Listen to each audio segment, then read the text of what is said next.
Alhamdulillah, wassalatu wassalamu ala rasulillah Muhammad ibn Abdillah wa ala alihi wa sahbihi wa man walah. Subhanaka la ilma lana illa ma 'allamtana innaka antal alimul hakim. Rabbi shrah li sadri wa yassir li amri wahlul 'uqdatan min lisani yafqahu qawli, amma ba'du. Saudaraku sekalian saya muliakan, kita sudah selesai menjalani pelatihan Ramadan. Ibarat anak sekolah nih, kita habis ujian kelulusan atau ujian kenaikan kelas. Ada yang naik kelas, ada yang bahkan lulus masuk ke marhalah berikutnya, tapi ada juga yang tinggal kelas. Bahkan ada yang karena udah tinggal kelas bertahun-tahun sampai harus dikeluarkan dari sekolah. Kamu yang mana? Semoga Allah terima puasa kita. Semoga Allah berkenan untuk menerima salat tarawih kita, bacaan Quran kita, ibadah yang kita lakukan selama bulan suci Ramadan kemarin, insyaallah. Amin ya rabbal alamin. Dan mudah-mudahan Allah subhanahu wa ta'ala mengampuni dosa-dosa dan kesalahan yang kita lakukan selama bulan Ramadan ataupun sesudah bulan Ramadan ataupun di bulan-bulan yang sebelumnya, insyaallah. Amin ya rabbal. Serta kita berdoa mudah-mudahan Allah sampaikan kita kembali berjumpa dengan Ramadan yang berikutnya dalam keadaan sehat, dalam keadaan baik, dalam keadaan iman yang lebih baik, insyaallah. Amin ya rabbal alamin. Kalau saya diminta untuk berpesan sebagai awal tahun ajaran, ini orang Islam nih awal tahun ajarannya kayak sekarang ini nih, habisnya lebaran masuk awal tahun baru, tahun ajaran. Bulan Syawal ini kayak dianggap sebagai bulan istirahat, bulan liburan. Jadi abis ini nih kita masuk lagi nih ke bulan Dzulqa'dah. Nah itu mulai masuk sekolah lagi tuh, masuk sekolah lagi. Kalau saya boleh berpesan nih kepada semua muslimah yang mendengarkan kajian saya pada hari ini, kita kembali kepada apa yang Allah Subhanahu wa ta'ala inginkan kepada kita. Saya pesankan kepadamu 4 hal. Mohon diingat, mohon dicatat, bekalan untukmu, bukan hanya sampai 11 bulan ke depan, akan tetapi akan menjadi perbekalan bagimu untuk sepanjang usiamu, insyaallah. Kalau kamu benar-benar berpegang teguh kepada apa yang akan saya sampaikan ini. Yang pertama, teman-teman, benerin niat. Innamal a'malu binniyat wa innama likulli imri'in ma nawa. Setiap orang akan diberi sesuai dengan niatnya, sebab semua perbuatan innamal a'mal binniyat, tergantung dari niatnya. Sama-sama ngerjainnya, sama-sama pekerjaannya, tapi beda di niat, hasilnya benar-benar akan sangat berbeda. Man tatayyaba lillah laqiyallah wa rihuhu atyab minal misik, kata Nabi Muhammad. Wa man tatayyaba li ghairillah laqiyallah wa rihuhu antan minal jifah. Siapa yang suka berwangian, pakai minyak wangi lillah, dia makainya itu, dia mandi, dia pakai minyak wangi, dia pakai deodoran, ya, berwangi-wangi. Dia memakainya lillah, karena Allah subhanahu wa ta'ala. Karena Allah tuh maksudnya gimana? Mau sholat pakai wewangian, mau ketemu sama suami, anak-anak, keluarga, mahram, pakai wewangian, biar anaknya nggak sebel, biar suaminya nggak enek, biar keluarganya seneng ada di dekatnya. Perintah Allah Subhanahu wa ta'ala memang kita nggak boleh mengganggu orang lain dengan bau atau aroma yang nggak sedap dari tubuh kita. Atau misalnya kamu pakai wewangian karena mau berkumpul dengan semua sama perempuan, kayak sekarang nih. Ibu saudara sekalian, jangan sampai ada di antara kita yang udah nggak mandi 3 hari.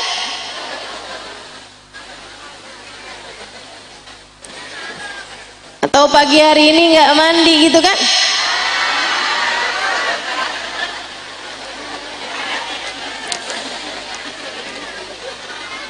Tapi tadi malam sebelum jalan mandi dulu kan? Karena kita itu tidak boleh mengganggu orang lain walaupun dengan aroma yang tidak enak dari tubuh kita.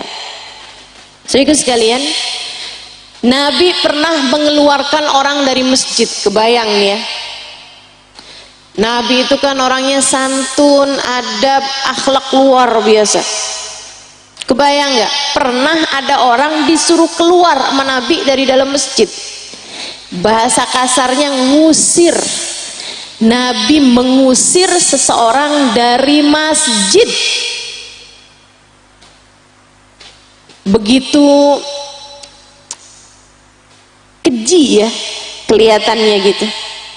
Kenapa Rasulullah sampai ngusir orang dari masjid? Saudara sekalian, orang itu masuk ke masjid mulutnya bau bawang mentah. Ini benar, bau bawang putih mentah. Jadi kalau dia ngomong itu yang di samping-sampingnya, ya Allah, rasanya kayak mau pingsan. Bawang mentah, bolak-balik makanin bawang mentah, mulutnya bau bawang, belum hilang baunya, masuk dalam masjid. Nabi Muhammad kemudian mengatakan, keluarlah kamu dari masjid sampai hilang aroma dari bau mulutmu tersebut. Tidak halal bagi orang muslim untuk mengganggu akhahul muslim, sesama saudaranya muslim, walaupun dengan aroma yang tidak baik keluar dari mulutnya. Apalagi kalau dia memakai wangian, gitu kan? Jadi orang di sekelilingnya jadi seneng, orang di sampingnya berasa terhibur dengan aromanya yang wangi. Nabi Muhammad pun wangi, para sahabat-sahabat suka pakai wangian. Sayyidah Khadijah, Sayyidah Fatimah, Sayyidah Aisyah, semuanya suka wangian. Saudaraku sekalian saya muliakan, jadi kalau kamu bau tuh mau ikut siapa?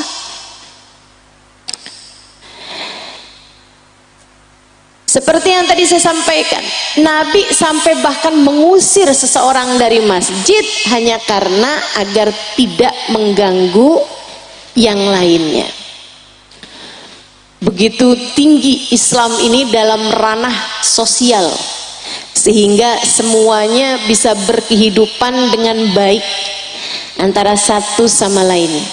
Tapi yang mau saya sampaikan adalah Nabi Muhammad mengatakan, siapa yang berwewangian karena Allah, karena nggak mau mengganggu hambanya Allah dengan aroma yang tidak enak, dia ingin membuat senang orang-orang di sekelilingnya yang adalah hamba-hambanya Allah, dia berwangian ketika akan mengerjakan sholat, ketika akan hadir di majelis taklim semacam ini. Kata Nabi Muhammad sallallahu alaihi wasallam, kata Imam Syafi'i, Imam Syafi'i mengatakan, man taba rihul zad aqluh, siapa yang wangi aromanya maka bertambahlah kecerdasannya.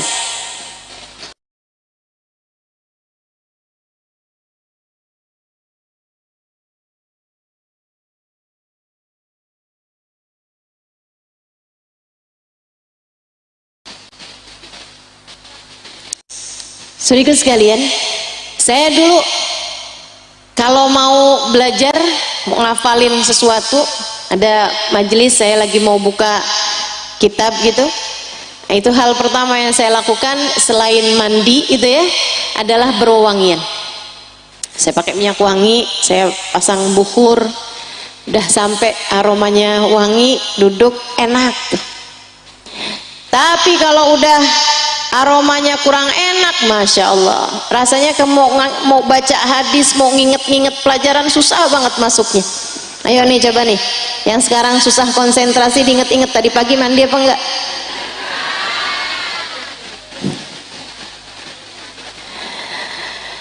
Man tatayyaba lillah, siapa yang berwangian karena Allah, laqiyallah wa ri'uhu atyab minal misik, dia akan berjumpa dengan Allah di akhirat, baunya lebih wangi daripada bau misik, bau kasturi. Wa man tatayyaba li ghairillah, tapi siapa yang suka berwangian bukan karena Allah, bahkan melanggar aturan Allah, misalnya nih mau acara reunian, ada ketemu sama mantan,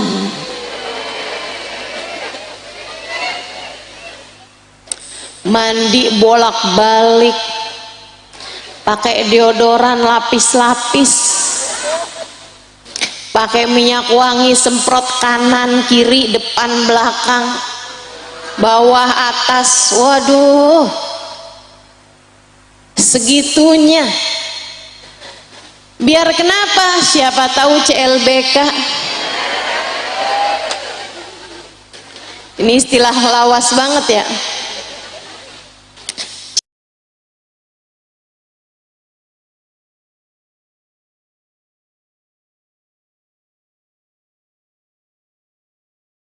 Cinta lama bersemi kembali katanya. Soalnya saya sekarang udah janda lah.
Saudaraku sekalian saya muliakan, atau adik-adik nih yang belum nikah mau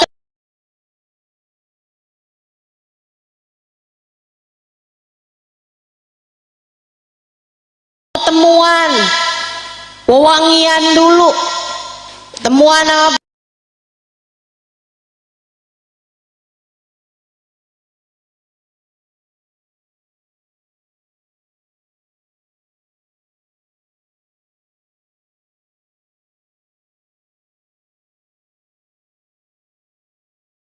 Pacarnya nih sama-sama hadir majelis, mau buat apa?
Jangan ngegampang. Hadir aja, emang apa sih Ustazah nih ribet.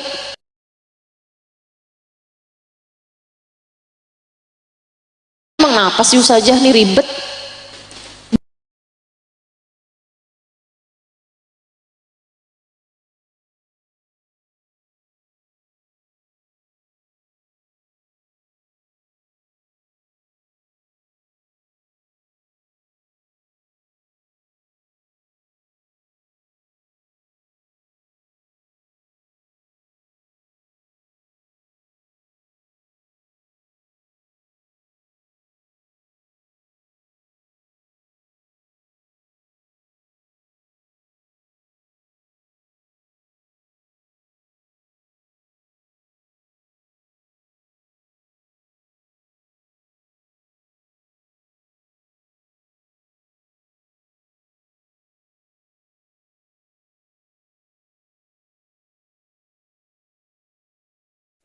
Duduk dekat kipas.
Alfa marid wa khairun min tasyi' alf janazah. Kata Nabi Muhammad, duduk sesaat, sejam di dalam majelis ta'lim itu lebih Allah sukai daripada 1000 rakaat salat sunnah yang kamu kerjakan, mengunjungi 1000 orang sakit, atau mengantarkan 1000 jenazah. Pahalanya besar kalau benar di niat. Sedikit sekalian, saya ingat satu cerita diceritakan oleh guru saya Sayyidil Habib Umar bin Hafid tentang seorang sahabat Nabi Muhammad. Dengeran suara panggilan perang. Jadi dulu tuh kalau Nabi Muhammad mau pergi perang, itu orang-orang yang di kampung-kampung, yang di daerah-daerah, suka ada yang ngumumin. Belum ada radio, belum ada TV, belum ada Instagram, apalagi TikTok. Jadi pengumumannya berupa ada orang sama Nabi Muhammad yang suaranya kenceng, suruh naik kuda atau suruh naik unta. Dia kelilingan di kampung-kampung ngasih pengumuman. Ya ayuhannas, innallaha qad adina lana an nujahid fi sabilillah. Allah telah memerintahkan kita untuk berjuang di jalan Allah. Laki-laki dewasa besok berkumpul di Masjid Nabawi, semacam itulah kasih pengumumannya. Tunggu sama Nabi jam sekian berangkat laki-laki dewasa pergi perang. Ada yang dengar itu, seorang sahabat Nabi begitu dengar, wah saya mau pergi nih perang besok. Dia langsung jalan ke kandang kudanya. Dia langsung bersih-bersihin kudanya, tajemin pedangnya, siap-siapin, rapi-rapiin baju perangnya. Udahan selesai, capek dia. Sambilan dia bersih-bersihin kudanya tuh dia sambil mikir, perang lagi nih. Mudah-mudahan menang. Kalau menang, ada pembagian harta rampasan. Biasanya kalau enggak kuda, kalau enggak unta, kalau enggak kambing, kalau enggak pedang. Pedang saya udah punya, kuda saya udah punya, unta saya udah punya.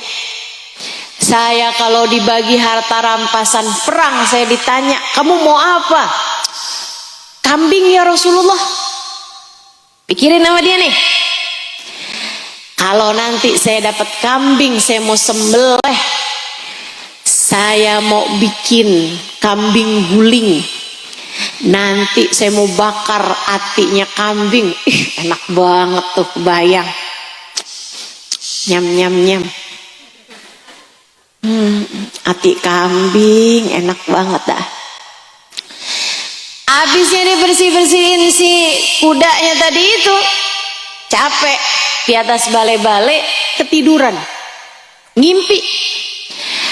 Kayaknya tuh perangnya udah selesai,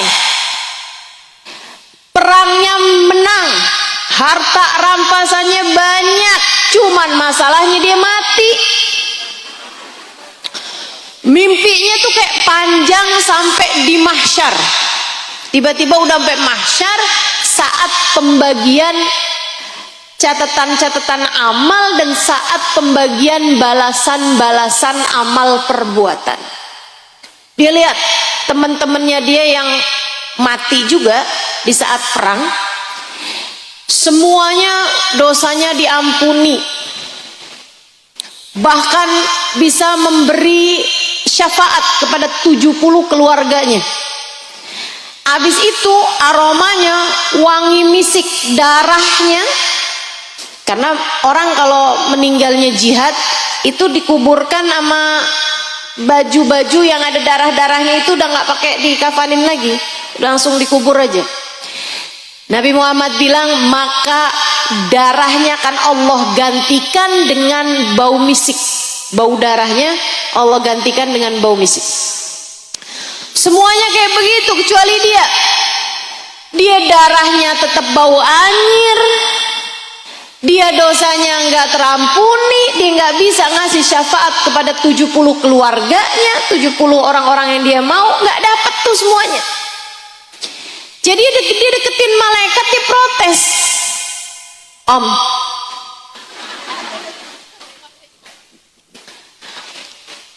malaikat tuh dia bilang, saya syahid juga loh, sama kayak mereka. Terus kok saya nggak dapat balasan kayak mereka? Kamu namanya siapa? Fulan bin Fulan. Lihat tuh catatannya. Oh, balasan buat kamu sedang dipersiapkan.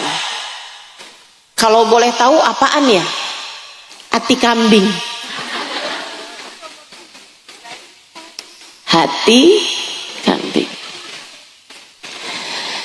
Dia kebangun dari tidurnya, dia bilang alhamdulillah cuman mimpi. Ya Allah, seumur hidup saya nggak bakalan lagi makan hati kambing. Dia bertujuan pergi perangnya pengen dapat harta rampasan. Harta rampasan yang dia inginkan adalah kambing, karena dia kepengen makan hatinya. Akhirnya di akhirat balasannya cuma dapat itu aja, kan sayang-sayang. Sama halnya dengan kalian menikah. Siapa yang menikah hanya karena hartanya, maka ya dapatnya cuma itu. Itu pun kalau dapat. Seringnya katanya Nabi Muhammad, siapa yang menikahi seseorang hanya karena hartanya, Allah jadikan orang tersebut miskin sesudah menikahnya. Atau kalaupun gak miskin, pelit banget, yang sampai gak mau ngasih sama kamu istrinya. Saudariku sekalian yang saya muliakan, siapa yang menikahi seseorang hanya karena rupanya, nih ya, bicaranya niat, sama-sama nikahnya, akad nikah mah sama, resepsi sama, kayak begitu itu. Kehidupan rumah tangga sama, tapi Allah jadikan hasilnya berbeda karena beda di niat. Hati-hati. Hati-hati. Adik-adik yang belum nikah, hati-hati meniat nikah. Jangan sampai niatmu biar ada yang nafkahin. Nggak gitu deh. Kamu ngapain pengen cepet nikah? Biar nggak jadi beban orang tua. Saya kasih tahu, adik-adik dengerin, dan para orang tua juga dengerin. Jangan sampai buruan nikah, lo nyusahin gua mulu, kamu nyusahin saya mulu. Cepetan nikah, biar kita nih berkurang beban keluarganya. Nggak gitu bu, nggak gitu, nggak gitu. Ibu-ibu, adik-adik dengerin saya. Adik-adik, kamu jangan pernah merasa dirimu sebagai beban keluarga, karena nggak gitu. Kalau ada yang ngomong kayak begitu, jangan percaya. Para orang tua jangan pernah menganggap anakmu sebagai beban keluargamu. Nggak gitu bu. Bisa jadi kamu dikasih Allah rezeki justru karena anakmu itu. Rezeki semuanya sudah dibagi-bagi sama Allah Subhanahu wa taala. Ingat, kamu tidak pernah memberi rezeki kepada siapapun. Yang ngasih rezeki cuma satu, namanya. Jangan sampai gara-gara urusan nikah akhirnya keimananmu menjadi goyah. Nggak ada. Kamu tidak pernah dinafkahi, kamu tidak pernah direzekikan oleh selain Allah. Yang ngasih kamu rezeki hanyalah satu, namanya War-Razzaq Dzul Quwwatil Matin. Allah lah satu sang pemberi rizki, dialah pemilik kekuatan sejati. A'udzubillahi minasyaitonir rajim. Wa ma min dabbatin fil ard illa 'alallahi rizquha wa ya'lam mustaqarraha wa mustaudaha. Kata Allah Subhanahu wa taala, tidak ada sesuatu yang melata di atas muka bumi melainkan rezekinya dari Allah. Allah tahu tempat dia berada, Allah tahu jalanan yang dia lewati. Nggak akan pernah tertukar, sebab semua rezeki sudah tertakar. Jelas? Jelas bu? Gak usah takut. Ustazah, suami saya nih dolar sekarang tambah tinggi. Terus kenapa bu? Takutnya suami saya kena PHK. Gak usah takut bu. Gak usah takut. Dari dolar rendah sampai dolar tinggi, yang ngasih rejeki sama kamu dan sama suamimu bukanlah bos, bukanlah perusahaan, melainkan Ustazah, saya dagangan di toko sebelah, bikin dagangan yang sama sama saya. Ustazah, gimana ya? Apa saya doain aja biar sebelah tutup tokonya? Jangan, jangan. Rezeki mah Bu masing-masing, tenang aja, tenang. Yang tenang biar rezeki datang dalam keadaan halal. Jangan khawatir sama urusan rezeki, Bu. Saya sampaikan padamu, jangan khawatir soal rezeki. Kamu hanya perlu berikhtiar, betul. Kamu hanya perlu menjalankan ikhtiarnya, itu iya. Akan tetapi sang pemberi rizki tetaplah satu juga, yaitu kata Nabi Muhammad sallallahu alaihi wasallam, "Lau tawakkaltum haqqa tawakkulih, la ruziktum kama yurzaqut tayr, yaghdu khimasan wa yuruhu bitana." Andai saja kalian bertawakal, menyerahkan urusan rezeki kepada Allah Subhanahu wa taala, niscaya kamu akan diberi rezeki kayak diberi rezekinya burung. Dia keluar rumah terbang dalam keadaan perutnya tipis karena kelaparan. Wayaruhu bitana, sementara dia kembali dalam keadaan perutnya udah penuh, dan di kedua tangannya, kedua kakinya udah ada makanan, bahkan di mingkarnya, di paruhnya sudah ada makanan juga untuk dia memberikan makanan kepada anak-anak burungnya. Masya Allah, burung aja dikasih rezeki. Padahal kamu nggak pernah kan ngelihat burung sujud? Burungnya lagi sujud nih, lagi teraweh. Pernah? Nggak pernah. Kamu nggak pernah kan lihat burung puasa? Saudaraku sekalian saya muliakan, kamu puasa, kamu teraweh, kamu sholat fardu, kamu nggak tinggal ibadah kepada Allah Subhanahu wa taala. Kamu pikir burung dikasih rezeki dan kamu enggak? Dikasih pasti. Tuh Bu, cecek. Ibu-ibu saudaraku sekalian, nggak punya sayap, rezekinya semuanya yang bisa terbang.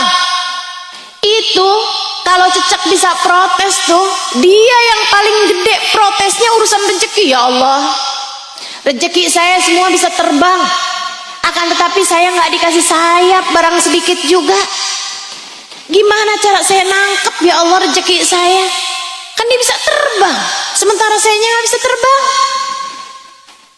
Akan tetapi survei membuktikan, cicak-cicak diam-diam datang seekor. Tuh, itu lagu ngajarin buat tawakal. Makanya bagus diajarin sama anak kecil-kecil, tapi dikasih tahu maknanya. Nah, yang tenang. Ayo Ma, gini nasi goreng, ayo Ma. Tuh anak kecil tuh, nangis tenang nak, tenang, rezekinya datang kayak cicak. Ibu yang tenang sama urusan rezeki, Bu. Gajah nggak pernah sujud aja gendut-gendut, betul? Yang tenang. Kecoa nggak pernah facial aja glowing.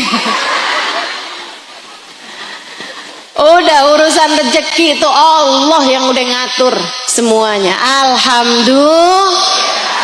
Jangan sampai kamu menikahkan anak hanya agar berkurang beban dalam kehidupanmu. Nggak gitu caranya. Niatmu salah. Niatmu salah. Makanya akhirnya ada banyak orang tua ngomong begini sama saya, Allah Ustazah, anak saya udah saya kawinin masih nyusahin aja. Betul?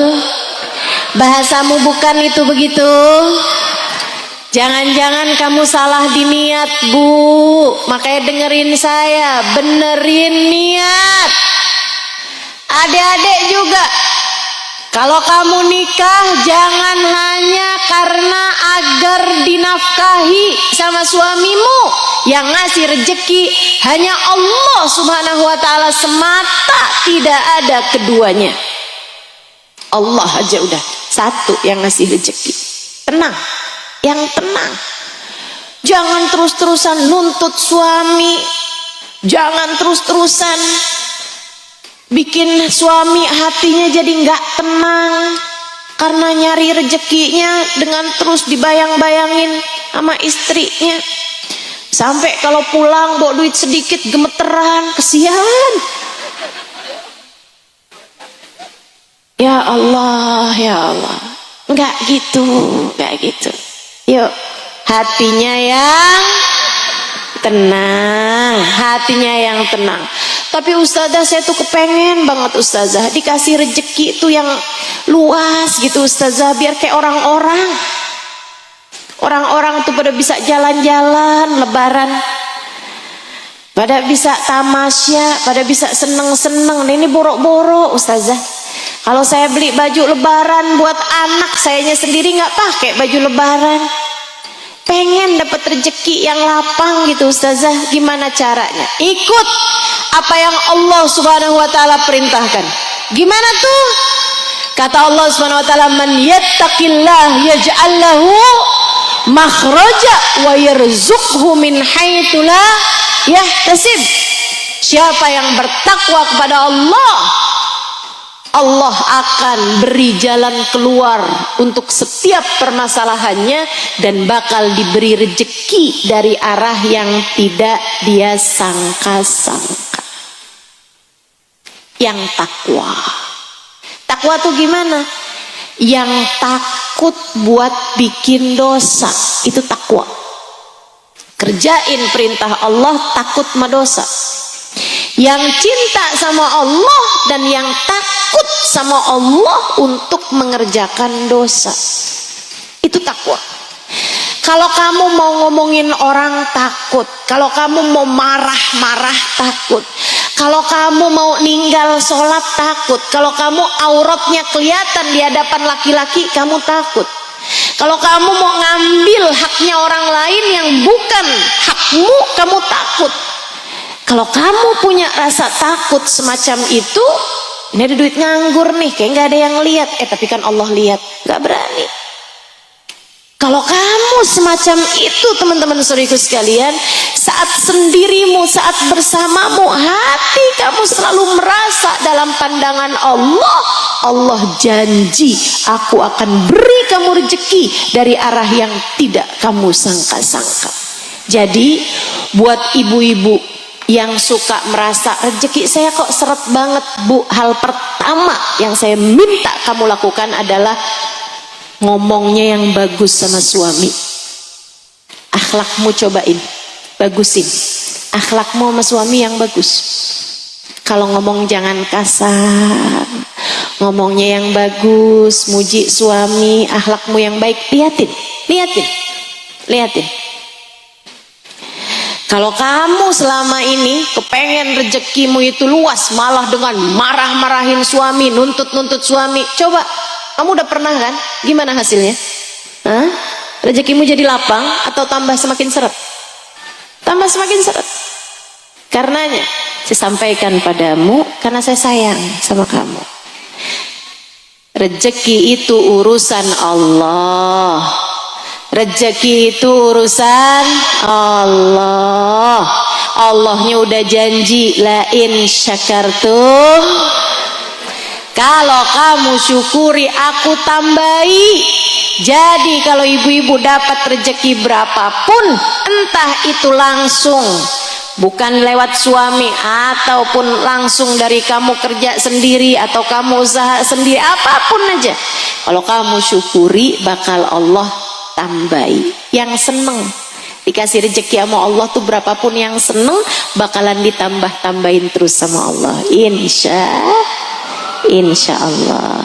Jelas ya? Bagusin niat.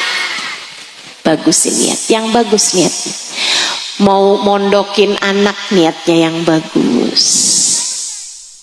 Mau nyekolahin anak niatnya yang bagus.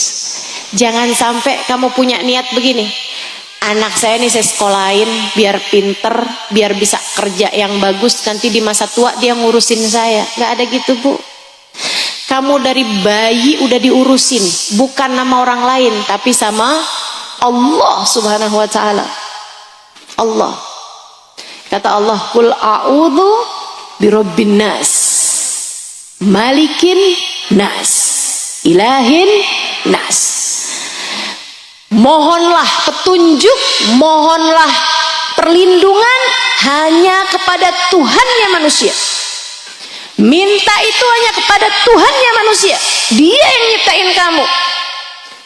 Qul a'udzu birabbin nas. Aku berlindung. Katakanlah wahai Muhammad, aku berlindung birabbin nas, dengan Rabbun nas. Apa Rabb? Yang memelihara manusia, yang ngurusin manusia. Kamu, saya, orang tua saya, keluarga saya, keluargamu, orang tuamu, anak-anakmu, semuanya yang ngurus hanya satu, yang menamakan dirinya dengan Rabbun nas, Tuhannya manusia, yang memelihara manusia. Yang memelihara kita hanya Allah subhanahu wa ta'ala. Makanya segala-gala niatnya mesti yang bagus. Kita bahkan hidup bukan buat nyari dunia, Dek. Kita hidup bukan buat nyari dunia, Kak.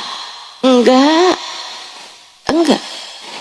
Kita hidup di dunia ini buat nyari surga.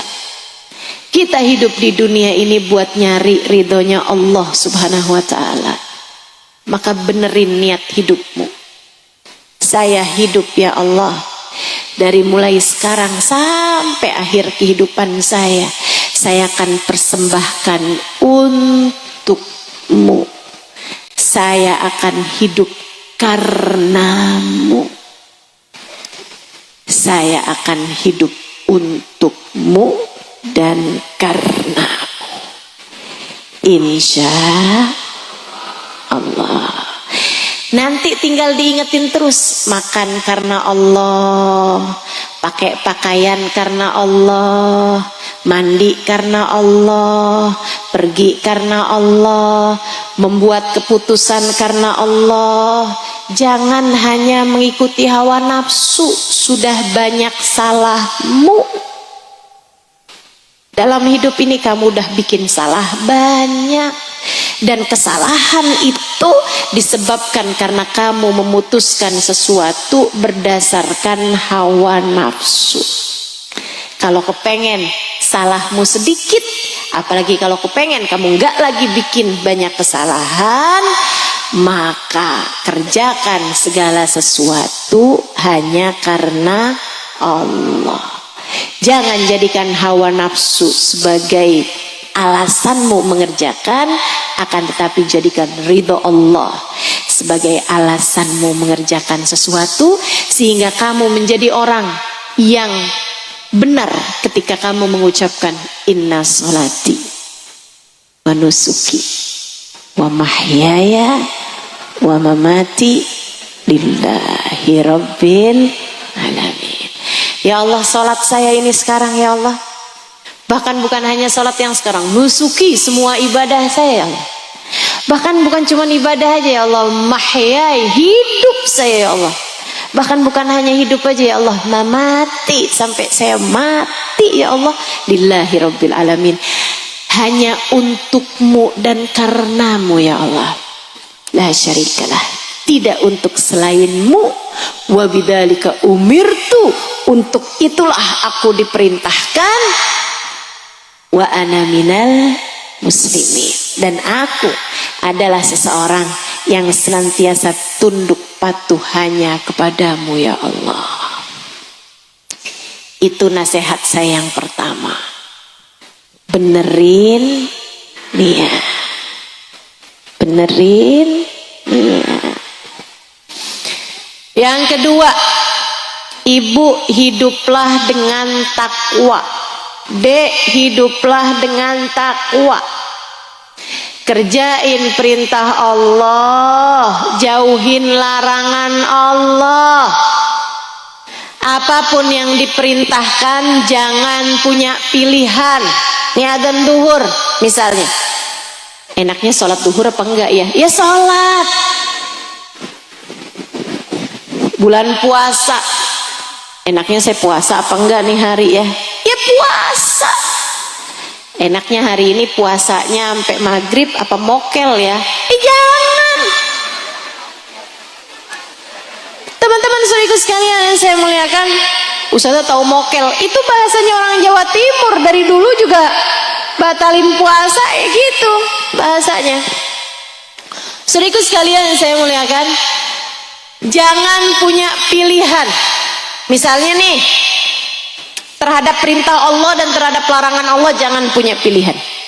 Ya, adik-adik nih, saya umur udah 25 tahun tapi kok belum nikah ya. Kalau gitu saya pacaran aja deh. Nah itu, kamu ngambil pilihan yang bukan takwa. Dek, saya tanya, pacaran hukumnya apa? Tapi saya pacarannya syar'i Ustazah. Ada pacaran syar'i. Dia bangunin saya buat sahur Ustazah. Ya Allah, gak gitu. Pacaran haram-haram, sebab berhubungan bukan dengan yang halal bagimu. Halalnya kapan Ustazah? Kalau kita niat mau nikah? Enggak. Halalnya kalau kamu sudah ijab qabul. Halalnya ketika laki-laki tersebut sudah menjawab qabiltu nikahaha wa tazwijaha bil mahril madhkur, saya terima nikahnya. Itu baru kalau udah penghulunya bilang sah, tuh baru halal semuanya. Tapi selagi belum begitu, walaupun udah deket hari pernikahan sekalipun, masih belum halal. Pacaran itu halal kalau sudah dikerjakan sesudah akad nikah. Jangan pernah bikin pilihan. Udah gini aja deh Ustazah, kalau saya sampai umur 27 tahun belum nikah juga baru dah saya pacaran. Jangan. Tetaplah berniat istiqomah di jalan Allah sampai kapanpun. Kalau ada laki-laki yang mendekatimu, kasih nomor telepon bapakmu, lamar saya. Kalau kamu memang niat untuk kita menikah, bismillah, lamar saya. Gitu deh. Gak usah takut. Ya Ustazah, kalau nggak nikah gimana cara saya kalau nggak pacaran gimana cara saya mau menikah? Dek, kamu nggak lihat apa orang-orang di sekelilingmu itu? Tanya sama bapaknya, tanya sama ibunya, emang dulu pakai pacaran? Atau kalaupun mereka menikah pakai pacaran, emang mereka pacarannya baru pertama kali itu? Ada banyak orang pacarannya sama siapa, kawinnya sama siapa, betul? Pacaran 5 tahun sama si A, kawinnya sama si Z. Pacarannya sama siapa, kawinnya sama siapa? Segitunya kamu mau disiksa 5 tahun jagain jodoh orang? Enggak banget. Ayo udah, tinggalin yang haram-haram. Allah akan berikan kepadamu yang halal. Yakinlah dengan hal tersebut. Jangan berani sama yang haram. Dengan sepenuh cinta saya sampaikan padamu, jangan berani sama yang haram. Yang haram hanya akan membawamu kepada derita. Kalau kamu jadi pejabat, jangan berani sama harta haram. Kalau kamu jadi istri, jangan berani ngambil punyanya suami kecuali jika dia sudah mengizinkannya untukmu. Siapapun kamu, jangan berani sama yang tidak halal bagimu. Kelihatannya kayak enak, kelihatannya kayak bagus, kelihatannya kayak menyenangkan, sejatinya itu adalah derita demi derita. Sejatinya itu adalah api yang akan melahap kebahagiaanmu sebelum dia akan melahap keberkahan dalam kehidupanmu.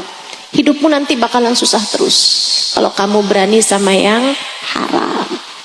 Percayalah saya, sebab saya menyampaikan sesuatu dari hati saya, sebab saya menyampaikan sesuatu dari ilmu yang saya dapatkan dari Al-Quran lewat guru-guru saya. Orang-orang yang menyampaikan ini adalah orang-orang soleh yang menyampaikan dengan sepenuh rahmat ajaran yang diberikan, yang disampaikan oleh manusia pembawa rahmat yang Allah mengatakan tentangnya, wa ma arsalnaka illa rahmatan lil alamin. Kata Nabi Muhammad, man lam yubali min ayyi babin dakhala alaihi rizq lam yubalillah bi ayyi babin min abwabi bi ayyi wadin min audiyati jahannam ahlaka. Siapa yang gak peduli rezeki masuk dari pintu yang mana, Allah juga gak peduli di lembah neraka jahanam yang mana Allah akan hancurkan dia. Dan itu bukan hanya di akhirat, dimulai dari dunia juga Allah gak akan peduli menyengsarakanmu dari pintu yang mana. Siapa yang berani sama yang haram, Allah pun juga berani untuk menyengsarakan hidupnya dari pintu yang manapun Allah inginkan. Jelas? Jelas Bu? Jelas Kak? Jelas Dek? Hiduplah dengan takwa, kerjain perintah Allah, jangan berani sama apapun yang dilarang sama Allah. Itu nasihat saya yang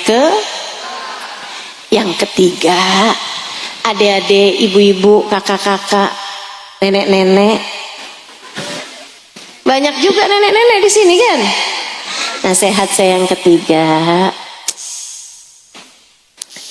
hatimu jagain. Hatimu jagain. Jangan biarkan kebencian menggerogoti hatimu.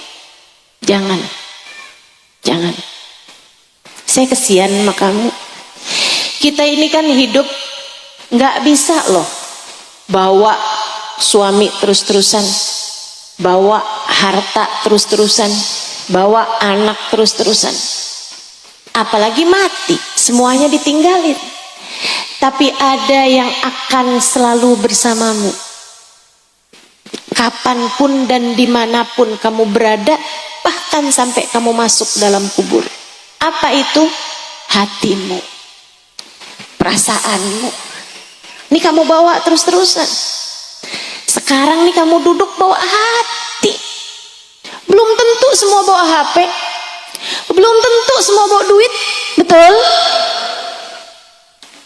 Akan tetapi yang pasti kamu semuanya bawa hati. Dan belum tentu hatinya lagi ada di sini. Ada yang lagi di pasar. Ada yang dari tadi mikirin abis ini mau pergi ke pasar nih, deket soalnya. Mau belanja ini, belanja itu. Masya Allah. Hati kita bawa kemana-mana. Karenanya saya sampaikan kepadamu, jangan biarkan hatimu terkotori dengan sampah yang paling berbahaya. Apa itu? Kebencian.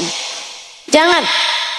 Kamu tahu orang paling tersiksa hidupnya di atas muka bumi adalah orang yang hatinya penuh dengan kebencian.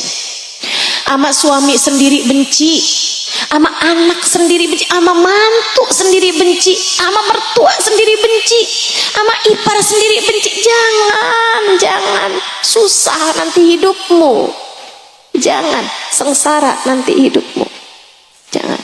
Jangan benci sama siapapun, sama tetangga yang sayang, sama temen yang sayang, sama anak apalagi yang sayang, sama saudara yang sayang. Kamu nggak bisa milih saudara, kamu nggak bisa milih saudara.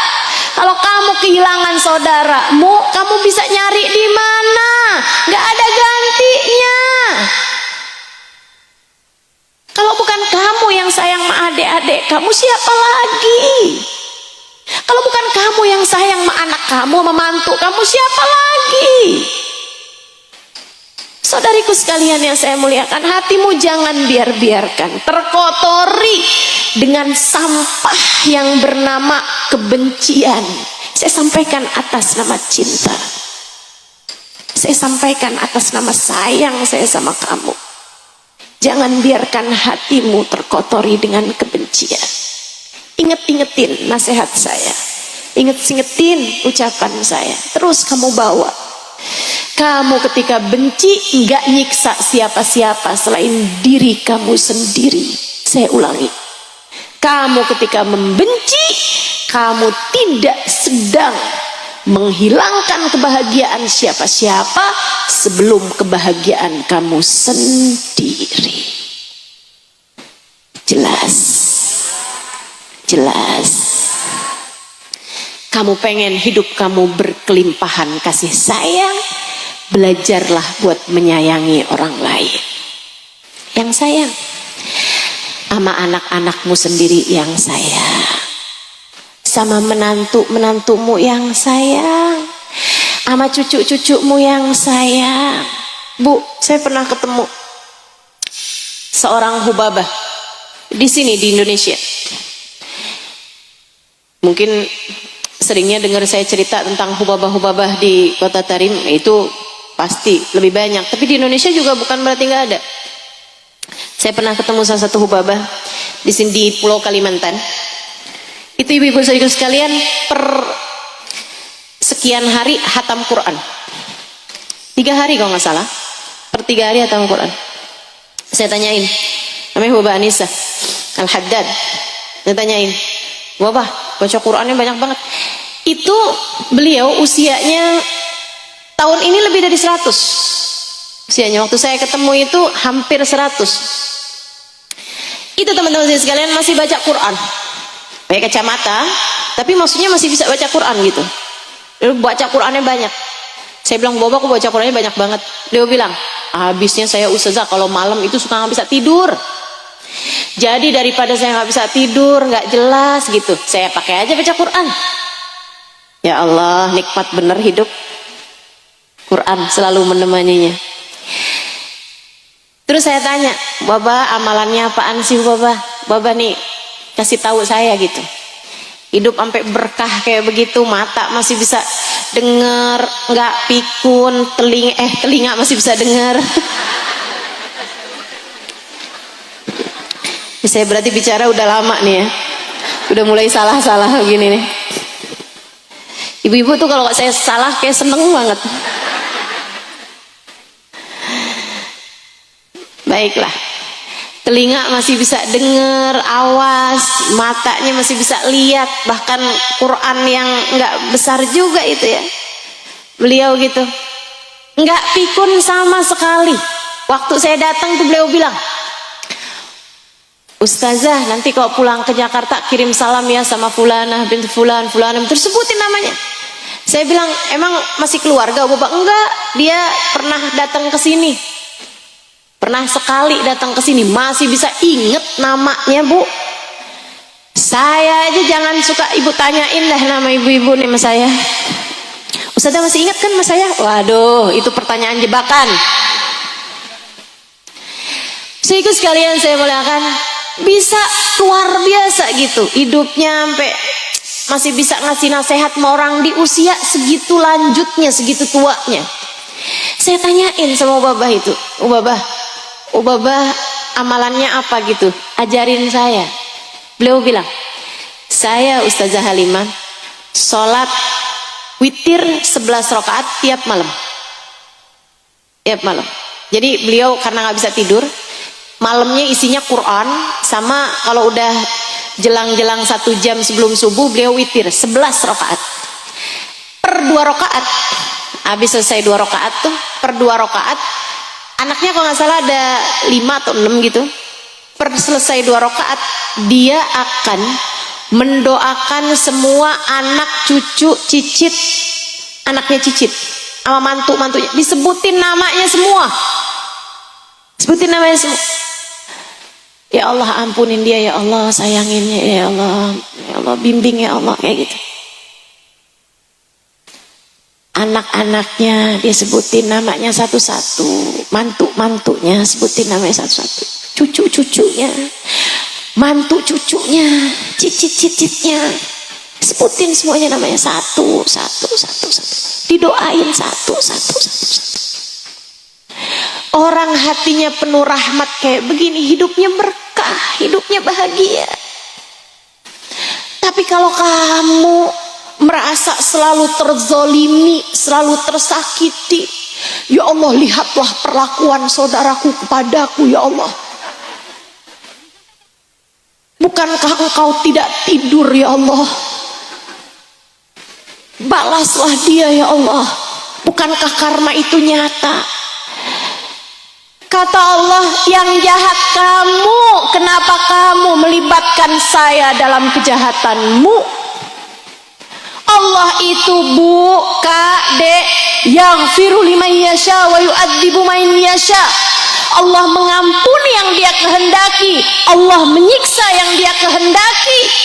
Allah aja itu masih bisa mengampuni kesalahan hamba-hambanya. Kenapa kamu mesti mewajibkan Allah buat membalas dia? Bukankah Allah bisa saja mengampuni dia?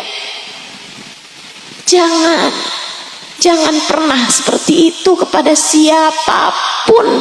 Jika bahkan kamu dizolimi sama seseorang, siapapun orangnya, belajarlah untuk jangan menyisakan kebencian di dalam hatimu. Maafkanlah demi kebahagiaanmu sendiri. Jangan biarkan hatimu terkotori dengan kebencian. Setuju? Insya Allah. Sebelum saya akhiri dengan nasihat yang keempat, saya mau ulangi dulu. Ini kan saya guru nih kan. Saya mau memastikan semuanya mendengarkan ucapan saya dari awal. Nasihat saya 4. Yang pertama, niatnya diapain? Dibagusin, dibenerin. Niatnya hanya untuk mencari ridhonya. Itu 1. Yang kedua, hiduplah dengan takwa. Apa itu takwa? Taat menjalankan perintah Allah, jangan berani-berani mengerjakan dosa. Kemudian yang berikutnya, yang nomor 3, jaga hati, jangan biarkan kebencian mengotori hatimu itu. Dan nasihat saya yang keempat, cintai orang-orang soleh. Cintai orang-orang soleh, ulama, orang ahli ibadah yang cinta. Kamu gak wajib mencintai semua orang. Kalau kamu gak bisa, sekurangnya cintai orang-orang soleh. Sebab mencintai mereka adalah persyaratan di akhirat nanti kamu dapat berjumpa, berkumpul dengan mereka. Sebab Nabi Muhammad mengatakan, almar'u ma'aman ahab. Seseorang akan dikumpulkan di akhirat dengan yang dia cinta. Cintai para ulama, cintai guru-gurumu, cintai orang yang bisa mendekatkanmu kepada Allah. Cintai orang-orang soleh, cintai para wali-walinya Allah, baik yang masih ada ataupun yang sudah meninggal dunia, yang cinta sama kekasih-kekasih Allah Subhanahu wa taala. Cintai orang-orang soleh, para sahabat-sahabat Nabi Muhammad. Cintai orang-orang soleh, keluarga Nabi Muhammad. Cintai orang-orang soleh, para nabi-nabinya Allah Subhanahu wa taala. Cintai orang-orang soleh dari sejak Nabi Adam sampai zaman sekarang ini. Cintai manusia paling soleh bernama Sayyiduna Muhammad. Cintai Nabi Muhammad. Kamu pengen hidupmu bahagia, hidupmu benar, hidupmu berkah, yang cinta sama Nabi Muhammad, yang cinta sama Nabi Muhammad, yang cinta. Ustazah, saya kok nggak bisa cinta ya sama Nabi Muhammad? Gimana caranya? Deketin. Gimana caranya deketin? Kenali. Tak kenal maka tak sayang. Ada tahapannya. Yang kenal dulu, baru habis kenal sayang, baru habis sayang cinta. Sama Nabi kayak gitu. Sama Nabi kayak gitu. Kenali. Gimana caranya kenali? Dengerin lebih banyak tentang Nabi Muhammad, terutama dari orang-orang yang punya rasa cinta kepada Nabi Muhammad. Sebab yang tahu tentang Nabi Muhammad banyak, yang bisa menyampaikan sejarahnya Nabi Muhammad banyak. Tapi apakah dia bisa membuatmu menjadi dekat, apalagi cinta? Belum tentu. Sebab rasa hanya bisa dialirkan oleh yang punya rasa. Kalau orangnya punya rasa cinta kepada Nabi, yang dengerin juga bisa belajar mencintai Nabi. Yuk, lebih banyak dengerin. Alhamdulillah kita hidup di zaman tahun-tahun ini nih, ngedengerin kajian semudah,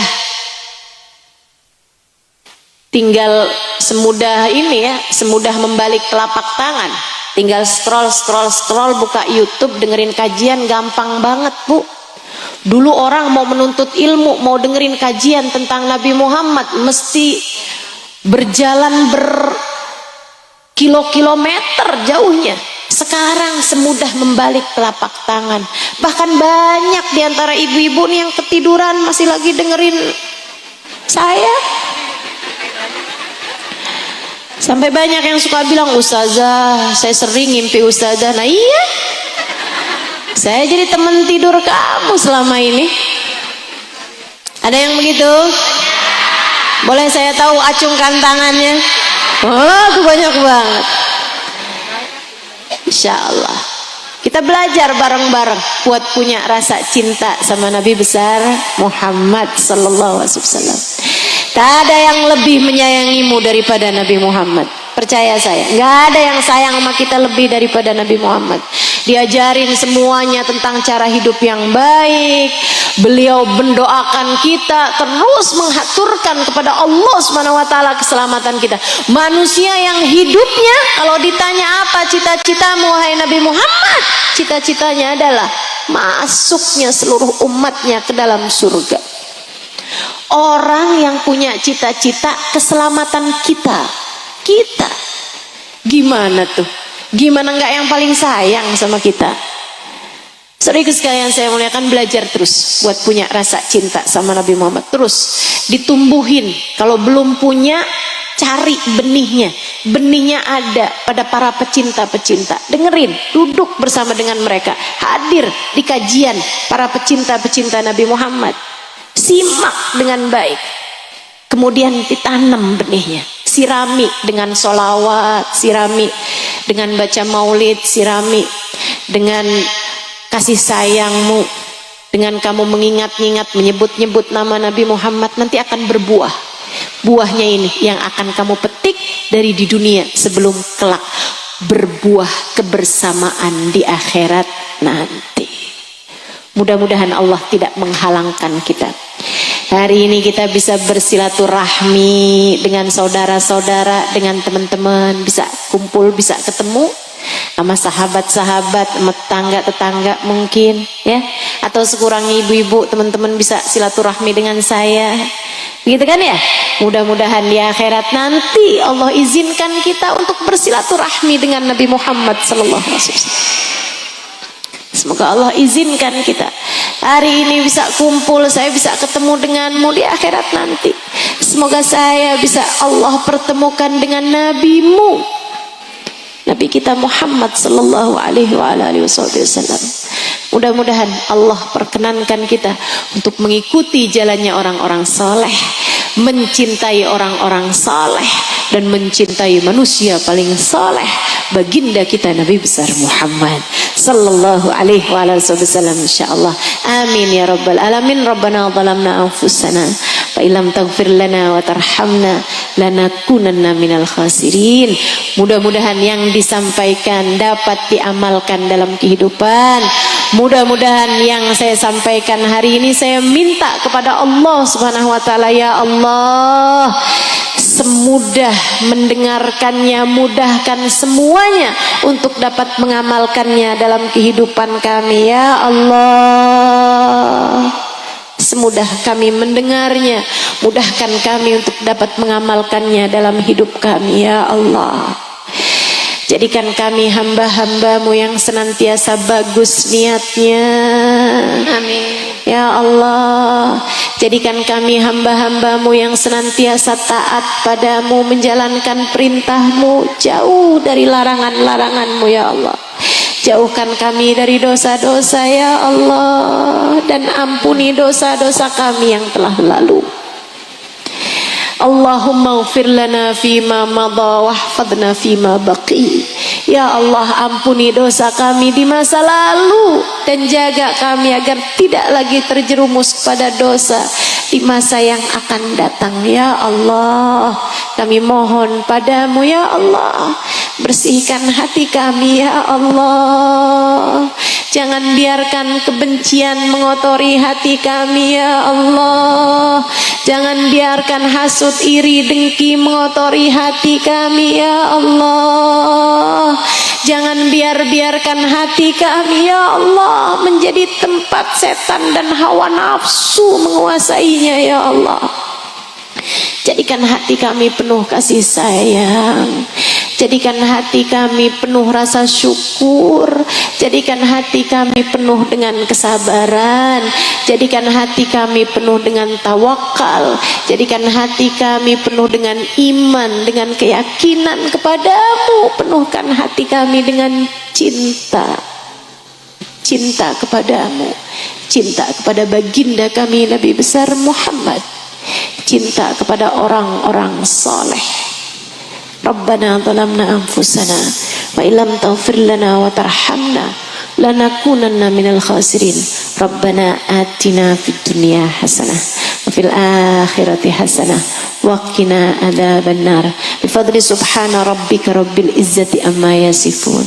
Wassalamun alal mursalin walhamdulillahi rabbil alamin.